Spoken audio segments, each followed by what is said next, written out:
Hello दोस्तों, स्वागत है आपका आपके अपने यूट्यूब चैनल प्लस माइनस पर। अर्जुन सीरीज के साथ हम लगातार बने हुए हैं। पिछली क्लासेस हमारी जो हुई थी वो परम्यूटेशन एंड कॉम्बिनेशन को लेकर हुई थी। परम्यूटेशन एंड कॉम्बिनेशन में हमने जो है बहुत अच्छे 35 से 40 क्वेश्चंस किए थे। आई होप सो आपको कोई प्रॉब्लम नहीं आ रही होगी। आपको कोई प्रॉब्लम हो तो आप कमेंट बॉक्स में कमेंट कर सकते हो। आप इसको लाइक शेयर सब्सक्राइब जरूर कीजिएगा और फ्रेंड्स के साथ भी आपको क्या करना है, शेयर करना है। देखिए, ध्यान रखना, आपको सब्सक्राइब करना है नोटिफिकेशंस के लिए। सब्सक्राइब किसके लिए करना है आपको? नोटिफिकेशंस के लिए। और लाइक करना है आपकी चॉइस से। ठीक है दोस्तों, आज जो है यूक्लिड के एक्सियोम पढ़ने वाले हैं हम। यूक्लिड के जो एक्सियोम है दोस्तों, इन यूक्लिड के एक्सियोम में आपको क्वेश्चंस कैसे बनेंगे, देखिए मैं वो आपको एक बार दिखा देता हूँ डेमो के रूप में कि क्वेश्चंस कैसे बनेंगे। जैसे कई बार हम किसी टॉपिक को हल्के में ले जाते हैं ना, तो ये देखिए जैसे पहला क्वेश्चन ये है, हर्ष का वेतन राम के वेतन के बराबर है। तो कौन सा वाला आपका ऑप्शन सही होगा कि कौन सा एक्सियोम इसका आंसर आएगा? ये जो क्वेश्चन लिखा हुआ है इसका कौन सा एक्सियोम आंसर आएगा? जैसे ये वाला है, इसमें देखो इसमें भी एक्सियोम पूछा है। तो आपको क्या है कि एक्सियोम का जो सीक्वेंस है या पोस्टुलेट का जो सीक्वेंस है वो भी पूछा जा सकता है दोस्तों। तो यहाँ से हम जो है इसकी डिटेल स्टडी एक ही लेक्चर में करने वाले हैं। पूरा यूक्लिड का जो कंसेप्ट है आपके लगभग 1.5 लाइन, 1 से 1.5 लाइन जो है सिलेबस में आप देखना, सिर्फ यूक्लिड की ज्योमेट्री के बारे में दे रखा है। और उसमें सिर्फ 3 चीजों के बारे में समझा रखा है दोस्तों। और वो 3 चीजें क्या है? देखो, सबसे पहली चीज है एक्सियोम्स। आप हिंदी मीडियम वाली टेंशन ना लें, सारा हिंदी में भी लिखा हुआ है, मैं सारा समझाऊंगा ऐसे कैसे ना। एक्सियोम यानी अभिग्रहित, अभिग्रहित। और इनको स्वयं सिद्धि भी बोलते हैं। क्या बोलते हैं? स्वयं सिद्धि।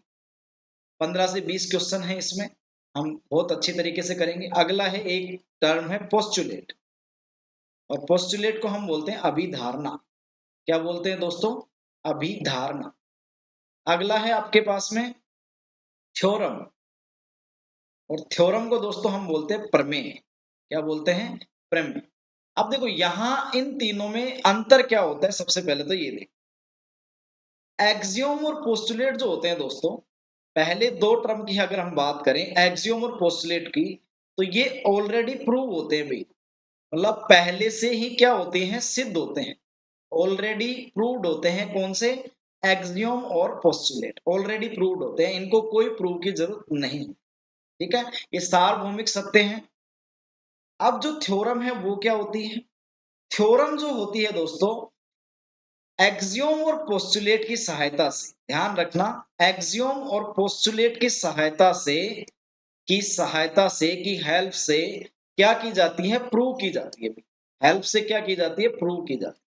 तो मतलब क्या हो गया इसका कि थ्योरम्स को प्रूव की आवश्यकता होती है। अब सर एक्सियोम और पोस्टुलेट में क्या डिफरेंस है फिर? कि आपने कहा कि एक्सियोम और पोस्टुलेट दोनों ऑलरेडी प्रूव होते हैं, थ्योरम को प्रूव की जरूरत होती है, ये हमें समझ में आ गया। तो एक्सियोम और पोस्टुलेट में क्या डिफरेंस है? तो ध्यान रखना आपको कि एक्सियोम जो है दोस्तों, यहाँ एक्सियोम जो है मैथमेटिक्स की ऑल ब्रांचेज के साथ में लागू। बिल्कुल एकदम ध्यान रखेंगे आप कि मैथमेटिक्स की ऑल ब्रांचेज के साथ में एक्सियोम लागू है। लेकिन पोस्टुलेट जो है वो कौन सी ब्रांच से डील करता है? ओनली तो ज्योमेट्री ब्रांच से क्या करता है? डील करता है। आई होप सो आपको तीनों में डिफरेंस समझ में आ गया होगा। एक्सियोम और पोस्टुलेट में ऑलरेडी प्रूव करने की जरूरत है नहीं, ऑलरेडी प्रूव्ड होते हैं। थ्योरम को प्रूव करने की जरूरत होती है। हेल्प किन की ली जाती है? एक्सियोम और पोस्टुलेट की हेल्प ली जाती है। एक्सियोम ऑल ब्रांच से, मैथमेटिक्स की ऑल ब्रांचेज में लागू हो जाते हैं, और पोस्टुलेट ओनली किससे रिलेटेड है दोस्तों? ज्योमेट्री से रिलेटेड। बात समझ में आई आपको? चलो, अब हम जो है यूक्लिड के एक्सियोम्स की बात करते हैं। तो सबसे पहले देखेंगे कि यूक्लिड के एक्सियोम कितने हैं दोस्तों। तो सबसे पहला क्वेश्चन तो यही बनता है कि 7 एक्सियोम। आसान सा क्वेश्चन भी आ जाता है, ऐसी कोई बात नहीं है कि 60 से 75 क्वेश्चन आएंगे मैथ्स के तो उसमें कोई आसान क्वेश्चन नहीं आता है। आसान भी आते हैं, हार्ड भी आते हैं, तो ऐसे क्वेश्चंस भी आ सकते हैं। देखो, पहला एक्सियोम है things which are equal to the same things are equal to one another. इनको याद करने की कोशिश करेंगे भी इसी लेक्चर में। कह रहा है things which are equal to the same things are equal to one another. Hindi में देखते हैं क्या कह रहा है कि वे वस्तुएं जो एक ही वस्तु के बराबर, एक दूसरे के बराबर होती है। सपोज करिए वो एक ही वस्तु, समझाता हूं मैं इसको, देखो एक ही वस्तु, सपोज कर लेते हैं वो एक वस्तु आपके बी है, ठीक है। इस वस्तु के वे वस्तुएं सपोज कर लेते हैं ए और सी है। वे वस्तुएं तो आपके पास ए और सी हैं और ए की वस्तु बी है। ये जो ए और सी हैं ये बी के बराबर है अलग अलग। तो हम ये कह सकते हैं, इससे ये इंप्लाई करता है ए बराबर क्या होगा दोस्तों, सी होगा।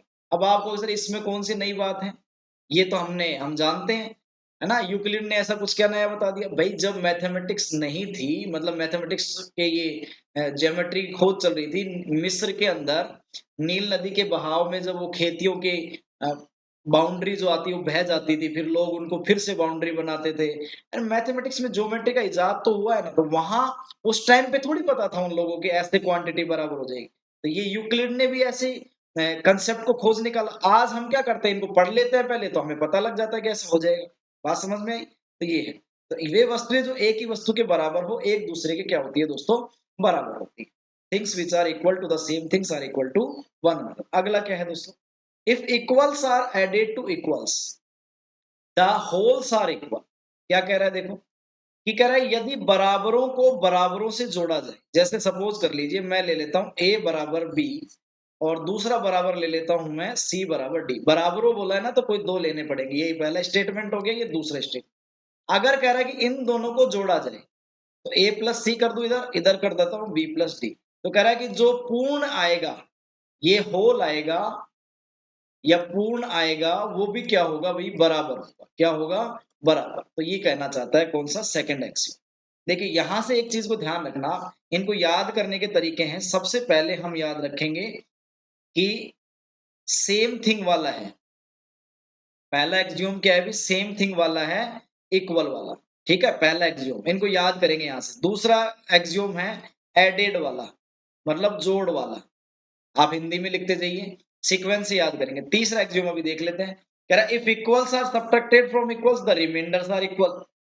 देखिए यदि बराबरों को बराबरों से घटाया जाए तो शेषफल भी बराबर होते हैं। तो अगर ये घटाता तो क्या आता भी, a माइनस सी बराबर b माइनस डी। तो ये कह रहा है जो शेषफल आएगा वो भी क्या होगा भी, हमेशा बराबर होगा।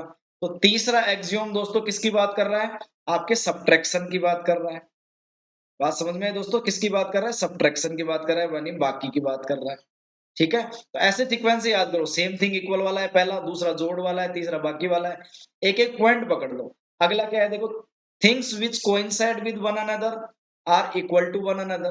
कह रहा है कि जो चीजें या जो वस्तुएं हैं ये परस्पर संपाती हो, एक दूसरे के बराबर होती है।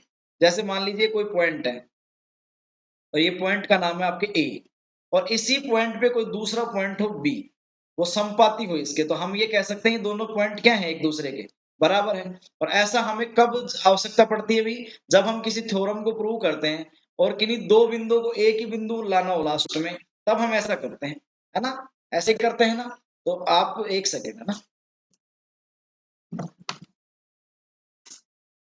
तब हम ऐसा करते हैं दोस्तों। अब देखिए यहाँ जो है आपके पास में थ्योरम्स में हम क्या करते हैं, पहले एक पॉइंट लेके चलते हैं, अलग अलग पॉइंट लेके चले, फिर वो लास्ट में क्या हो जाता है, वो पता चलता है कि ये पॉइंट तो एक ही थे दोनों। तो वो संपाती वाला कंसेप्ट वहां लगता है। तो आपके जो है चौथा जो आएगा, वो आएगा दोस्तों आपके कोइंसाइड। कोइंसाइड ये चौथा आ गया, मतलब संपाती वाला। तो आप एक एक बिंदु पकड़ के चलो, अपने आप याद हो जाएंगे, कैसा भी क्वेश्चन आ जाए। अगला कह रहा है the whole is greater than part. तो कह रहा है कि पूर्ण अपने भाग से बड़ा होता है। यहां से भी क्वेश्चन बनता है आपके, वो अभी आगे क्वेश्चन आ जाएगा। पूर्ण अपने भाग से बड़ा होता है। सपोज करिए व्रत है, और ये व्रत का जो है कोई हिस्सा है छोटा, है ना, सेगमेंट है, व्रतखंड है।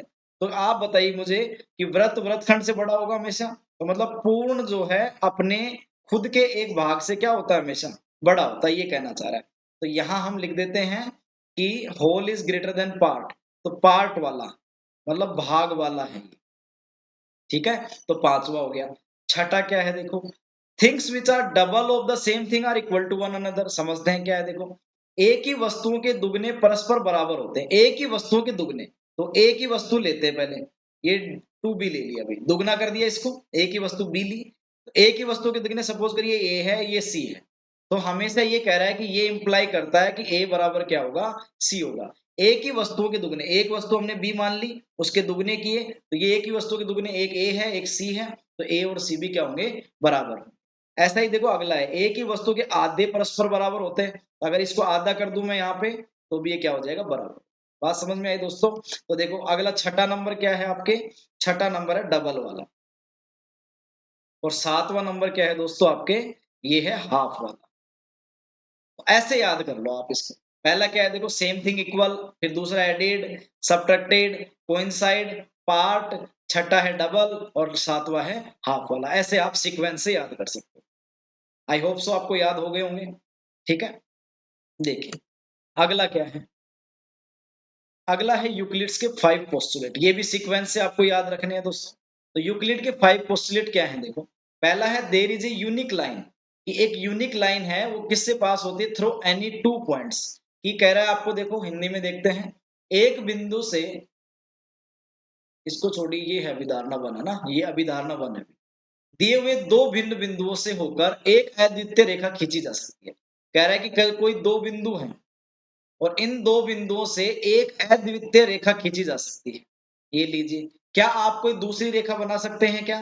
नहीं बना सकते सर, क्योंकि अगर आप इसको मिलाओगे, सपोज करो ऐसे मिलाया आपने, थोड़ा सा और बारीक ले लेते हैं, ऐसे मिलाया आपने, तो ये कोई रेखा नहीं बनेगी, है ना, ये तो चाप बन जाएगी, एक तरह से आर्क बन जाएगी। तो केवल एक ही रेखा खींची जा सकती है। बात समझ में आई आपको?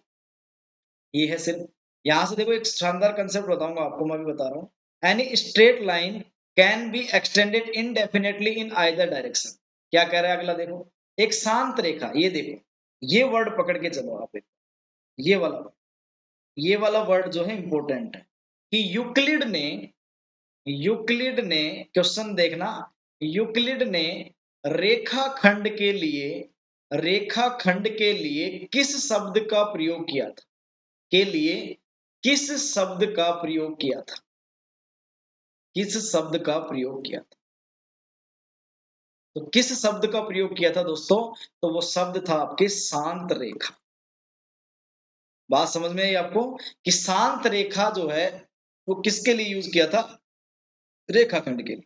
तो ये आपका रेखाखंड है, सपोज करिए ये रेखाखंड है। तो ये क्या कहना चाह रहा है, कि उसको अनिश्चित रूप से बढ़ाया जा सकता है, बिल्कुल इस तरफ भी बढ़ा सकते हो आप और इस तरफ भी बढ़ा सकते हो। ठीक है, एक रेखाखंड जो होता है दोस्तों, उसकी एक निश्चित लंबाई होती है, जैसे 5 सेंटीमीटर, 7 सेंटीमीटर, कुछ भी हो सकती है ना, लेकिन मीटर में हो सकती है। लेकिन एक रेखा जो होती है, रेखाखंड की एक निश्चित लंबाई होती है, लेकिन रेखा यानी लाइन की निश्चित लंबाई नहीं होती है, इनडेफिनिट मतलब इनफाइनाइट लंबाई होती है उसकी, ध्यान रखना। ठीक है, अगला क्या है देखिए, अगला पोस्टुलेट है, given any straight line segment, a circle can be drawn with the segment as its radius and one endpoint as its center। क्या कर रहा है देखो, कि किसी को केंद्र मानकर और किसी त्रिज्या से एक वृत्त खींचा जा सकता है, बिल्कुल, कि आपको पता हो कि ये इसका सेंटर है और ये रेडियस है, तो आप क्या खींच सकते हो, वृत्त खींच सकते हो, बिल्कुल प्रकार की सहायता से खींच सकते हो ना। तो ये आपका अभिधारणा नंबर क्या हो गया, 3। अगला क्या है देखो, कि कह रहा है all right angles are equal to one another. कह रहा है कि जो सारे समकोण है, यही बता देता हूं, कि सारे जो समकोण है एक दूसरे क्या होते हैं, बराबर होते हैं, बिल्कुल भी। जैसे एक समकोण ऐसे बना, एक समकोण ऐसे बना, एक समकोण और भी बना दो कोई उल्टा सा, ऐसे बना दिया, ये सब 90 डिग्री के हैं, लेकिन एक दूसरे के क्या है, भी बराबर है। तो कोई नई बात नहीं है, लेकिन जब थी तब तो कोई नई बात थी भी, जब शुरुआत में आई तब तो एक नई बात थी कि सारे समकोण क्या होते हैं, बराबर होते हैं, कैसे भी बना लो। बात समझ में आई? तो ये हो गया आपके चौथा एक्सियोम।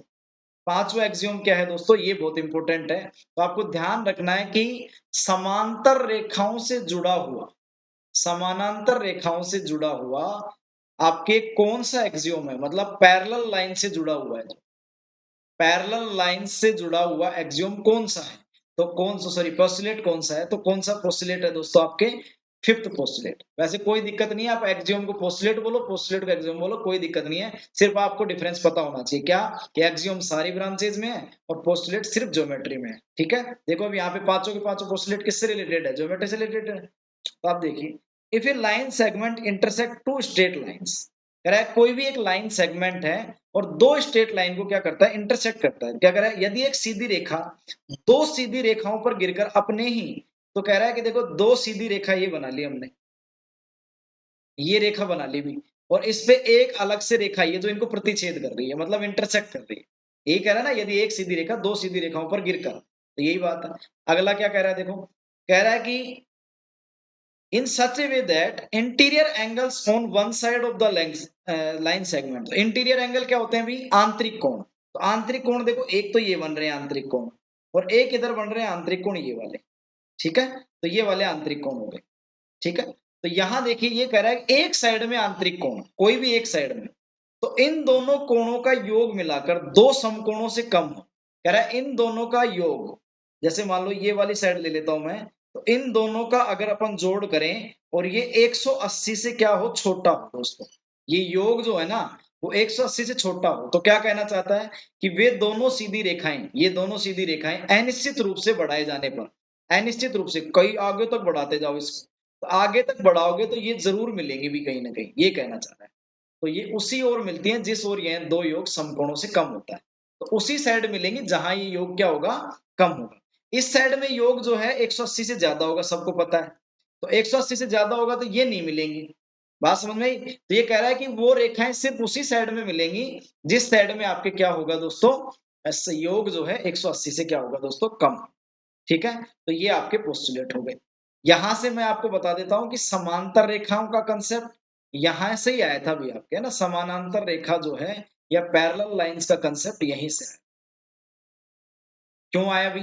क्यों कह रहा है कि भी जैसे कोई दो पैरेलल लाइन है, ये पैरेलल है, अभी अब समांतर है ये एल और एम, एक दूसरे के पैरेलल है, तो आपको पता है ये वाला एंगल और ये वाला एंगल मिला के, है ना, 90 ले लिया मैंने, ये वाला एंगल मिला के टोटल कितना होता है भी आपके, 180 डिग्री हो ना, समांतर हो तो ये 90 हो, ये वाला। बात समझ में आई? तो ये अगला है प्ले फेयर्स एक्सियोम, और ये इंपॉर्टेंट है, आपको पता होना चाहिए नाम का, कि आपके फिफ्थ जो पोस्टुलेट है, फिफ्थ जो अभिधारणा है आपकी, उसके क्या बोल सकते हो आपकी, उसके जैसा कौन सा पोस्टुलेट है ना, मतलब उसी के समानांतर है वो, तो वो पोस्टुलेट है भाई किसका, प्लेफेयर्स एक्सियोम बोलते हैं उसको, क्या बोलते हैं, प्लेफेयर्स एक्सियोम। क्या कहना चाह रहा है ये? प्रत्येक रेखा एल के लिए, ये कोई एल रेखा है, अभी देखो नीचे वाली, ये नीचे वाली एल रेखा है, और एल पर नहीं स्थित प्रत्येक बिंदु पी के लिए, तो एल पर कोई बिंदु पी स्थित नहीं है, तो देखो पी यहां स्थित कर दिया हमने, ये पी रहा, तो कह रहा है पी से होकर गुजरने वाली, पी से होकर गुजरने वाली, तो ये एम रेखा हो गई, एक पी से गुजरने वाली, एक ये रेखा है देखो, पी से गुजरने वाली डॉट डॉट वाली, एक ये डॉट डॉट वाली ये है, तो हमने तीन रेखाएं गुजार दी नॉर्मली, कितनी भी जा सकती है वैसे तो। और एल के समानांतर कह रहा है एक अद्वितीय रेखा एम मौजूद है। कह रहा है कि आप कोई एल रेखा बनाओ और एक बिंदु और ले लो कोई एक्स्ट्रा कहीं पे भी, तो अगर उससे एक रेखा ऐसी अद्वितीय होगी जो केवल इसी के समानांतर होगी, अगर कोई दूसरी लाइन बनाओगे तो वो इसके समानांतर नहीं होगी, मतलब इसके पैरेलल नहीं होगी। बात समझ में आई आपको, कि आप कोई भी दूसरी लाइन बनाओगे ना वो इसके पैरेलल तो आनी नहीं है, और किसी के आ जाएगी। तो ये कहना चाह रहा है, ये डॉट डॉट वाली लाइन देखो, और बना लेते हैं यहाँ पे, ये बना दी, कोई सी भी पैरेलल नहीं आएगी एल के, केवल एक ही लाइन होगी जो एल के पैरेलल होगी, तो ये कहना चाहता है। तो एम वो लाइन होगी ऐसे। ठीक है दोस्तों, तो प्ले फेयर्स एक्सियम को ध्यान रखना है, पांचवें पोस्टुलेट से रिलेटेड क्वेश्चन देखते हैं। हर्ष का वेतन राम के वेतन के बराबर है, हर्ष का वेतन राम के वेतन के बराबर है। ठीक है दोस्तों, कोई दिक्कत नहीं है, ये लो हर्ष का वेतन, और दूसरा ले लेते हैं हम राम का वेतन, ये दोनों बराबर है दोस्तों। और कह रहा है कोविड 19 मंदी के कारण हर्ष और राम का वेतन आधा कर दिया गया, भी इसका वेतन आधा कर दिया हमने, और इसका वेतन भी क्या कर दिया दोस्तों, आधा कर दिया। ठीक है, तो राम का अंतिम वेतन अभी भी हर्ष के बराबर है, तो ये अभी भी इसके बराबर है, तो कह रहा है कौन सा यह किस एक्सियोम के अनुसार है। फिर ये देख लो ऊपर भी, Harsh salary is equal to Ram salary, हमने कोविड 19 की वजह से इनका हाफ कर दिया, तो कौन सा एक्सियोम इसको पार करेगा, तो कौन सा एक्सियोम पार करेगा दोस्तों, सातवां, क्योंकि लास्ट में छठा तो था डबल वाला, और लास्ट का वाला था हाफ वाला, याद करवा दिया था मैंने अभी आपको। ठीक है, पहला कौन सा है, सेम थिंग, दूसरा कौन सा है, एडेड वाला, तीसरा सब्ट्रैक्टेड वाला, ऐसे याद कर लो आप, कोई दिक्कत ही नहीं है। अगला देखिए, ये आपके एनसीईआरटी का क्वेश्चन है, आपको ऑप्शन बना के पूछा जा सकता है, लेकिन आप यहाँ याद रखो बस नॉर्मली क्या है, देखो कह रहा है P S is equals to R Q है, P S is equals to R Q है, देखो यहाँ से यहाँ तक का, यहाँ से यहाँ तक का किसके इक्वल है भी, इसके इक्वल। ठीक है, सिद्ध कीजिए कि पी आर बराबर एस क्यू, पी आर बराबर क्या है, एस क्यू। तो पी आर एस क्यू देखो कहाँ है, एक तो ये पी आर रहा यहाँ तक और ये एस क्यू रहा। तो देखो जब दोनों लाइन में से आर एस वाला पोर्शन जो इसमें कॉमन है ये हटा दें तो क्या होगा, तो पी एस में से आर एस घटा दो, इधर से आर क्यू में से आर एस घटा दो, तो क्या बच जाएगा आपके पास में P R equals to S Q. तो ऑप्शन में आएगा तो ये आपको क्लिक करना, ठीक है। एनसीईआरटी का क्वेश्चन था इसलिए लिया। अगला देखिए, यह ज्ञात है a प्लस बी बराबर 11 है। a प्लस बी बराबर कितना है दोस्तों, 11 है। यहाँ मैथमेटिक्स नहीं लगानी आपको, ये क्वेश्चन सुनो पहले। तब a प्लस बी प्लस सी बराबर 11 प्लस सी है कि अगर आपने इधर c ऐड कर दिया और इधर भी c ऐड कर दिया, तो इस कथन को दर्शाने वाला यूक्लिड का अभिगृहित कौन सा है, तो कौन सा हो जाएगा दोस्तों, सेकंड एक्सियोम। अभी देखा एडेड वाला कौन सा है, सेकंड वाला एक्सियोम। बिल्कुल सिंपल सा था, क्वेश्चन बना के दे दिया आपको। अगला क्या है देखो, एक बिंदु से कितनी रेखाएं गुजर सकती, बिल्कुल सिंपल है। ये एक बिंदु है, कितनी रेखाएं गुजर सकती हैं भाई, ये लो, कितनी गुजर सकती हैं, गिनते जाओ। तो आंसर क्या आ जाएगा, इनफाइनाइट, अनंत, ठीक है। दो अलग अलग बिंदुओं से कितनी रेखाएं गुजर सकती हैं, ये लो, दो अलग अलग बिंदु बना लेते हैं। तो अलग अलग बिंदु बनाए तो एक रेखा ये बना दी, दूसरी ये बना देता हूं, बन जाएगी क्या, नहीं बनेगी। तो केवल एक, केवल एक, ध्यान से देखिए, फटाफट कराऊंगा आपको क्वेश्चन, है ना। अगला, एक ठोस के कितने आयाम होते हैं, ए सॉलिड हैज कितने डायमेंशन होते हैं, देखो ध्यान से सुनो, जीरो डायमेंशन, जीरो डी वाला डायग्राम होता है पॉइंट। इस पॉइंट के कोई आयाम नहीं होते भी, है ना, ये पॉइंट है, इसका लेंथ ब्रेड्थ कुछ नहीं होता है इसमें, है ना। वन डायमेंशन, वन डायमेंशन में कौन आ जाएगी आपकी, लाइन, रेखा, रेखा, पॉइंट का मतलब बिंदु, ठीक है दोस्तों। तो रेखा का एक डायमेंशन होता है, लेंथ होती है, लंबाई होती है, क्या होती है, लंबाई होती है, ठीक है। फिर टू डायमेंशन, ये हो जाता है आपके समतल, क्या हो जाता है, समतल यानी प्लेन। और इसमें होती है आपके लंबाई और चौड़ाई, क्या होती है, लंबाई और चौड़ाई, ठीक है। थ्री डी, थ्री डी में आपके लंबाई चौड़ाई ऊंचाई सारी होती है। ठोस, इसमें कौन सा आ जाएगा, ठोस यानी सॉलिड, जैसे क्यूब क्यूबॉइड होते हैं ना ऐसे। तो कितने डायमेंशन का हो जाएगा भी, थ्री डायमेंशन का हो जाएगा, तीन आयाम हो जाएंगे। एक बिंदु के कितने आयाम होते हैं, अभी देखा है, जीरो। पिरामिड के आधार का आकार है, ध्यान रखना, पिरामिड का जो आधार होता है दोस्तों, वो हमेशा कोई भी पॉलीगॉन होता है, एनी पॉलीगॉन, मतलब कोई भी बहुभुज, कोई भी बहुभुज, कोई भी बहुभुज, है ना। ट्रायंगल का मतलब त्रिभुज, स्क्वायर यानी वर्ग हो गया, रेक्टेंगल यानी आयत। तो आंसर कौन सा हो जाएगा दोस्तों, एनी पॉलीगॉन, कोई भी बहुभुज। और ध्यान रखना, इसके जो सरफेस होते हैं ना, सतह इसकी ऊपर वाली, वो हमेशा क्या होती है दोस्तों, त्रिभुज होती है, क्या होती है, त्रिभुज। ठोस की सीमाएं क्या कहलाती है, ये बहुत इंपॉर्टेंट क्वेश्चन है ना, बहुत अच्छा क्वेश्चन है, आप गलत नहीं करके आओ। ठोस की सीमाएं क्या कहलाती है, मैंने देखो ये क्यूब बनाया, ये क्यूब बनाया, तो ठोस की सीमाएं कौन सी होती है, देखो ये सीमाएं होती है मेरी, ये सीमाएं, चार, आठ सीमाएं हो गई इसकी। तो ये सीमा है, इससे बाहर नहीं जाएगा। तो ये सीमा है, तो कौन सा आ गया, बिंदु, क्या आ जाएगा, बिंदु। आपसे पूछा जाएगा किनारे क्या होते हैं, तो किनारे ये होते हैं भैया, ये किनारे होते हैं, ये तो क्या हो गया आपका, लाइन। किनारे कौन से होते हैं, लाइंस होती है, मतलब रेखा, ठीक है, बात समझ में आ गई। तो ये हो गया। और देखिए, आकृति की एक सतह में है, a surface of shape has, मतलब एक सतह, सरफेस यानी समतल में क्या होता है अभी, तो समतल में क्या होता है, अभी बताया था, लेंथ एंड ब्रेड्थ हो, लंबाई और चौड़ाई होती है। सतह के किनारे क्या है, अभी बताया, लाइंस। अभी बताया था ना, सतह के किनारे क्या है, जैसे ये सब मान लो सतह है, तो सतह के किनारे क्या है आपके पास में, आयत है या वर्ग है, कोई भी मान लो यार, कुछ भी, इससे क्या फर्क। तो आयत या वर्ग है, तो इसके सतह किनारे क्या है, इसके इसके किनारे हैं आपके पास में लाइंस, रेखा। यहां से देख लेना भी, दिक्कत हो तो किनारे नहीं, एजेस देख लो, एजेस साइड ही होती है ना। कह रहा है अब इनमें से कौन सा कथन यूक्लिड के स्वयं सिद्धि, अभी बताया था एक्सियोम को स्वयं सिद्धि बोलते हैं, कथन को संतुष्ट नहीं करता है, ध्यान रखना, नहीं करता है। जो चीजें एक ही चीज के बराबर वो एक दूसरे के बराबर है, सही है। यदि बराबरों को बराबरों में जोड़ा जाए तो पूर्ण बराबर होते हैं, सही है। यदि बराबर में से बराबर घटा दिया जाए तो शेषफल बराबर होता है, सही है। तो इसका मतलब गलत तो यही हुआ ना, क्या कह रहा है, पूर्ण भाग से छोटा है, नहीं, पूर्ण जो है भाग से क्या है भी, बड़ा है, ये तो गलत है ना, ठीक है। तो ये आंसर सही हो जाएगा। अगला क्या है, निम्नलिखित कथनों में से कौन सा सही है, कौन सा सही कथन है, एक बिंदु से केवल एक ही रेखा गुजर सकती है, ये तो गलत है। एक बिंदु से कितनी रेखाएं गुजर सकती हैं भाई, अनंत रेखा गुजर सकती है। ऐसी अनंत संख्या में रेखाएं हैं जो दो अलग अलग बिंदुओं से गुजर सकती है, नहीं भी, केवल एक। अभी देखा था ना क्वेश्चन, एक शांत रेखा किसके लिए यूज किया अभी यूक्लिड ने, बताओ, रेखाखंड के लिए। दोनों तरफ अनिश्चित रूप से बढ़ाया जा सकता है, बिल्कुल सही है ना, सही पूछा। यदि दो वृत्त बराबर हो तो उनकी त्रिज्याएं असमान होती है, नहीं समान होती है, भी क्या होती है, समान। वृत्त के केंद्र से उसकी परिधि पर किसी बिंदु तक खींची गई रेखा क्या कहलाती है, तो रेडियस कहलाती है, बिल्कुल सिंपल सा। यूक्लिड की अभिधारणाओं की संख्या कितनी है, there are number of Euclid postulate कितने हैं, अभी 5 है। ध्यान रखना, एक्सियोम कितने हैं, 7 हैं, और पोस्टुलेट कितने हैं, 5 है। मतलब अभिधारणाएं कितनी हैं, 5 है। अभिग्रहित कितने हैं, भी स्वयं सिद्धि कितनी है, 7। स्वयं सिद्धियों को माना जाता है, वेरी वेरी इंपॉर्टेंट क्वेश्चन ना। यहाँ ऐसे क्वेश्चन आ सकते हैं, एक्सियोम सराजियो।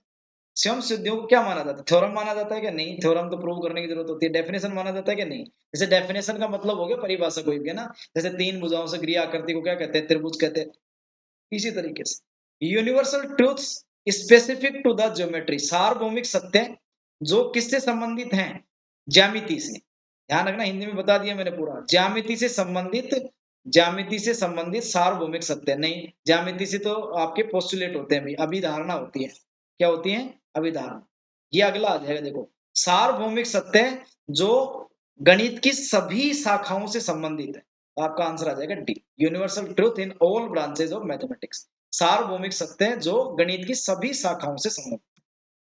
ठोस से बिंदु तक के 3 चरण अभी देखा था हमने, 3D, 2D, 1D, 0D। तो कौन सा आंसर आ जाएगा दोस्तों, डी। सॉलिड आएगा, फिर सरफेस आएगा, फिर लाइन आएगी, फिर पॉइंट्स आएगा। तो ठोस से बिंदु तक चलना है, बिंदु से ठोस तक नहीं चलना। अगला है, निम्नलिखित में से किसको प्रमाण की आवश्यकता है, क्या डेफिनेशन को है, क्या परिभाषा को है, क्या नहीं है। परिमाण की आवश्यकता नहीं होती परिभाषा को। पोस्टुलेट को है क्या, नहीं है। थ्योरम को है सर, थ्योरम यानी प्रमेय को है। पोस्टुलेट को नहीं है, एक्सियोम को भी नहीं, ठीक है। प्रमाण की आवश्यकता नहीं। पिरामिड के पार्श्व फलक हैं, साइड फेसेस कैसे होते हैं पिरामिड के, तो ट्रायंगल, त्रिभुज होते हैं। क्या होते हैं, त्रिभुज होते हैं। अगला, श्री यंत्र में या जो अथर्ववेद में है आपके, अंतर्गुथित समद्विबाहु त्रिभुजों की संख्या कितनी, ये भी इंपॉर्टेंट है, आपसे पूछा जा सकता है। तो देखो, श्री यंत्र आप ध्यान रखना, गूगल करिएगा, आज देखा नहीं हो तो किसी ने, तो लक्ष्मी जी की पूजा के लिए क्या किया जाता है, श्री यंत्र का यूज किया जाता है। तो श्री यंत्र अथर्ववेद में जो है आपके, उसमें आपके कितने त्रिभुज हैं, वो भी समद्विबाहु। कैसे त्रिभुज है ये भी ध्यान रखना है। तो कितने त्रिभुज है दोस्तों, 9। तो आप एक बार गूगल करके देखना श्री यंत्र को। जो वस्तुएं एक ही वस्तु की दुगनी होती है, ये अच्छा क्वेश्चन है, गलत करने के चांसेस रहते हैं इसमें ना, गलत नहीं करके आओगे आप, है ना। जो वस्तुएं एक ही वस्तु की दुगनी है, तो देखो, जो वस्तुएं एक ही वस्तु की दुगनी है, अभी देखा था एग्जांपल ये वाला, तो ए बराबर क्या होता है, इससे सी होता है। तो आप ध्यान रखना, वो वस्तुएं क्या है, इक्वल है एक दूसरे के, ये मत करके आ जाना double of the same thing, जल्दी जल्दी में ये नहीं करना है double of the same thing, क्योंकि वहां ऊपर दुगना दुगना लिखा हुआ है, तो यहाँ भी ऐसा हो जाए, नहीं, इक्वल आएगा। ठीक है, तो दोस्तों आज के लेक्चर में इतना ही। आई होप सो आपको कोई दिक्कत नहीं आएगी। यूक्लिड के पोस्टुलेट, एक्सियोम और थ्योरम्स में हमने क्या देखा, डिफरेंस देखा, फिर कुछ क्वेश्चंस देखे जो मजेदार थे। और मजेदार क्या है, मतलब ऐसे छोटे छोटे क्वेश्चन है, गलत हो जाए ना तो बहुत प्रॉब्लम होती है। तो आपका जो है कोई टेंशन लेने की जरूरत नहीं है, सिलेबस पूरा होगा आपका, यूट्यूब पर फ्री होगा सारा, क्लासेस रेगुलर आती रहेंगी। वो एक आधे दिन हो जाता है, भी मैं संडे वगैरह मिस नहीं करता हूँ, तो वो कोई संडे में बीच में बना लेता हूँ, है ना। आपको जो हाई कोर्ट ने एएमआरएस की वैकेंसी पर रोक लगाई है, तो आप अपनी स्टडी पर प्लीज रोक मत लगाइएगा ना। आप अपनी स्टडी को कंटिन्यू रखिए और मोटिवेटेड रहिए। आपको नौकरी लेनी है, चाहे DSSB में लेनी हो, एएमआरएस में लेनी हो, हमें टीचर बनना है। ओके दोस्तों, मिलते हैं अगले लेक्चर में। Thank you, have a nice day.